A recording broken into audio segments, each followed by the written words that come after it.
श्री गणेशाय नमः। दोस्तों, आज मैं शिक्षक दिवस के अवसर पर जो कुछ कहूँगा सत्य कहूँगा। पहले मैं मोदी जी को प्रणाम करता हूँ। आदरणीय मोदी जी, मैं आपको प्रणाम करता हूँ। श्रीमान, सच सुनने की आदत डालनी चाहिए। आज मैं दो मुद्दों पर फोकस करता हूँ। पहला कि कार्यकर्ता को सम्मान मिले और दूसरा शिक्षकों को सम्मान मिले। चलते हम कार्यकर्ता के सम्मान पर। आदरणीय मोदी जी, आप जो पीएम बने, आपको पीएम बनाने में आपके कार्यकर्ता का प्रमुख स्थान है, क्योंकि आपकी बातों को जनता तक पहुंचाने का काम कार्यकर्ता ने किया था। कार्यकर्ता ने आपकी ओर से वादे किए थे। आपका काम है कि उन वादों को पूरा करना। यदि आप उन वादों को पूरा नहीं कर सकते तो कार्यकर्ता अपमानित होंगे। आप यदि पद से हट जाएंगे तो आपका कुछ विशेष नहीं बिगड़ेगा, लेकिन कार्यकर्ता जनता के बीच रहेंगे और कार्यकर्ता का अपमान होगा। पहले पंचवर्षीय में आपने जो वादे किए थे, रोजगार देने का, गरीबों को रोजगार देने का, नौकरी देने का, पढ़े लिखे जो युवा हैं उसको नौकरी देने का, और ये 15 लाख के जो सपने थे और बहुत से वादे थे, स्वर्णिम भारत, नए भारत बनाने के वादे थे, लेकिन आपने उनमें से किसी वादों को पूरा नहीं किया। कार्यकर्ता अपमानित होने लगे। संजोग था कि पुलवामा हमला हुआ, इसके बाद आपने सर्जिकल स्ट्राइक किया। आपने दुश्मन के देश में जाकर कुछ आतंकवादियों को मार दिया।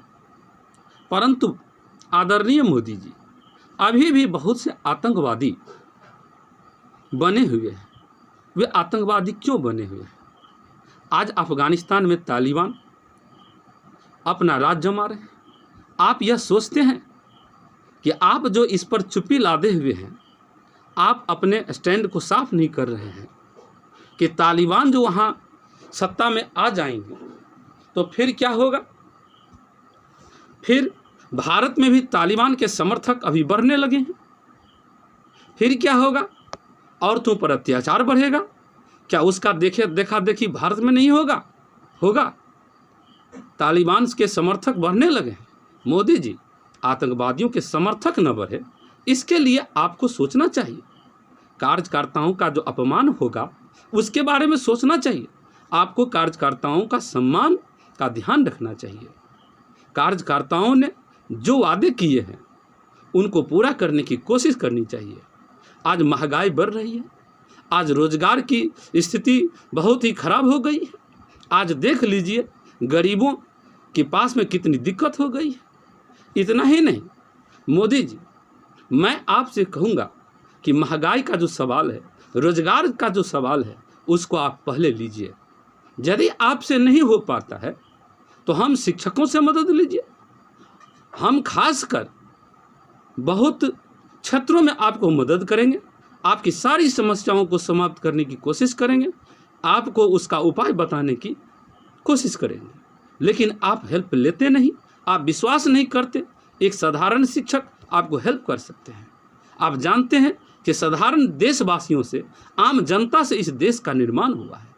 तो क्या आम जनता के पास में इसका उपाय नहीं? उपाय है, लेकिन आप उपाय पूछेंगे तब तो, आप उनसे हेल्प लेंगे तब तो। महंगाई चरम सीमा पर है, गरीबों की स्थिति खराब हो रही है, किसान की स्थिति खराब हो रही है। मोदी जी, मान लीजिए किसानों का हड़ताल इतना लंबा चला, आप कुछ भी करके उनकी मांगें पूरी करके या उनसे समझौता करके या अनुनय विनय करके आपको हड़ताल तोड़वाना चाहिए था, लेकिन आपने हड़ताल तोड़वाया नहीं। इसके पीछे आपकी विफलता नजर आ रही है।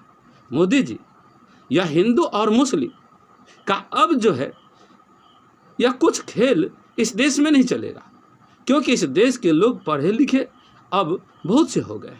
अब ये जानते हैं कि हम भाई भाई हैं। मंदिर दिलों में है। मंदिर यदि वहाँ है, हम समर्थन करते हैं, हम चाहते हैं, लेकिन उसके साथ साथ मेरे बच्चे को भोजन भी चाहिए। क्या भोजन नहीं चाहिए? क्या भूखे भजन हो सकता है क्या? पहले भोजन की व्यवस्था, वस्त्र की व्यवस्था, आवास की व्यवस्था होनी चाहिए। मोदी जी, अब चलते हैं हम स्कूलों में पढ़ाई की बात करते हैं। स्कूलों में पढ़ाई के लिए सबसे पहले है कि शिक्षकों का सम्मान वापस होना चाहिए। आज़ादी से आज तक शिक्षकों का सम्मान नहीं मिला। वैदिक काल में, उत्तर वैदिक काल में देख लीजिए, पुरानों के युग में कि शिक्षकों को बड़ा सम्मान था। उस समय बड़े बड़े विद्वान लोग निकलते थे, साइंटिस्ट निकलते थे, जो बिना ईंधन के चलने वाले विमान बना लिए थे। कहिए तो कितना विकास उस समय हो गया था। और आज जो शिक्षकों का सम्मान गिरा है, इसीलिए तो भारत का विकास धीरे धीरे हो रहा है। आज भारत की जो आर्थिक स्थिति इतनी खराब हो रही है, क्यों खराब हो रही है?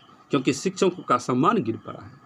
आप बहुत से ऐसे कार्यक्रम नहीं चला रहे जिससे भारत को आमदनी हो, केवल खर्चे के कार्यक्रम चला रहे हैं। मोदी जी, हम कहेंगे कि सरकारी स्कूलों में पढ़ाई वापस हो। हम शिक्षक दिवस के अवसर पर यह आपसे कहना चाहेंगे कि सरकारी स्कूलों में पढ़ाई वापस करें आप, और इसके लिए आपको बहुत से सुधार करने पड़ेंगे। आपको जानना होगा कि प्राइवेट स्कूलों में यदि भोजन दिया जाता है कहीं आवासीय में, उसका दूसरा मॉडल है, लेकिन सरकारी स्कूलों में आप किस मॉडल से MDM योजना चला रहे हैं? अफसर से लेकर के अब बहुत सारे दलालों तक लूट खसोट की स्थिति बनी हुई है। जब तक यह लूट खसोट की स्थिति बनी रहेगी, पढ़ाई सुधार नहीं होगा।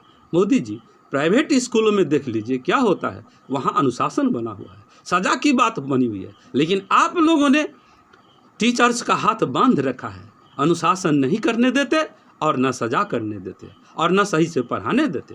प्राइवेट स्कूलों में किताब उनकी किताबें अलग है, उनको समय पर किताबें मिल जाती हैं, लेकिन सरकारी स्कूल में किताबें सही नहीं मिलती। आप समय पर किताबें नहीं उपलब्ध कराते हैं, किताबें जत्र तत्र फेंकी जाती थी।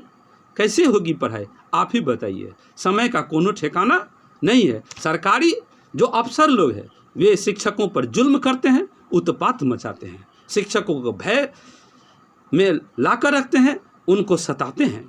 पढ़ाई कैसे होगी? यदि शिक्षकों का सम्मान नहीं होगा तो क्या पढ़ाई हो सकती है? सरकारी स्कूलों में बच्चों का ड्रेस देखिए है, सही से नहीं चल रहा है, लेकिन प्राइवेट स्कूलों में बच्चों का ड्रेस है। गार्जियन प्राइवेट स्कूल में कितना अच्छी तरह से सम्मान करते हैं, लेकिन सरकारी स्कूल में गार्जियन बहुत से ऐसे हैं जो बदमाश तबके के हैं, उत्पात मचाते हैं, लेकिन आप उनको सहयोग नहीं करते। शिक्षकों को, गार्जियन को फ्री उत्पात मचाने के लिए कहते हैं। कहिए, सरकारी स्कूलों में पढ़ाई होगी? प्राइवेट स्कूलों में गार्जियन कितना सम्मान करते हैं, देख लीजिए। अनुशासन बना हुआ है, सब कुछ ठीक है, निश्चित रूप से वहाँ पढ़ाई होगी, यहाँ पढ़ाई नहीं हो पा रही है। जय श्री राम।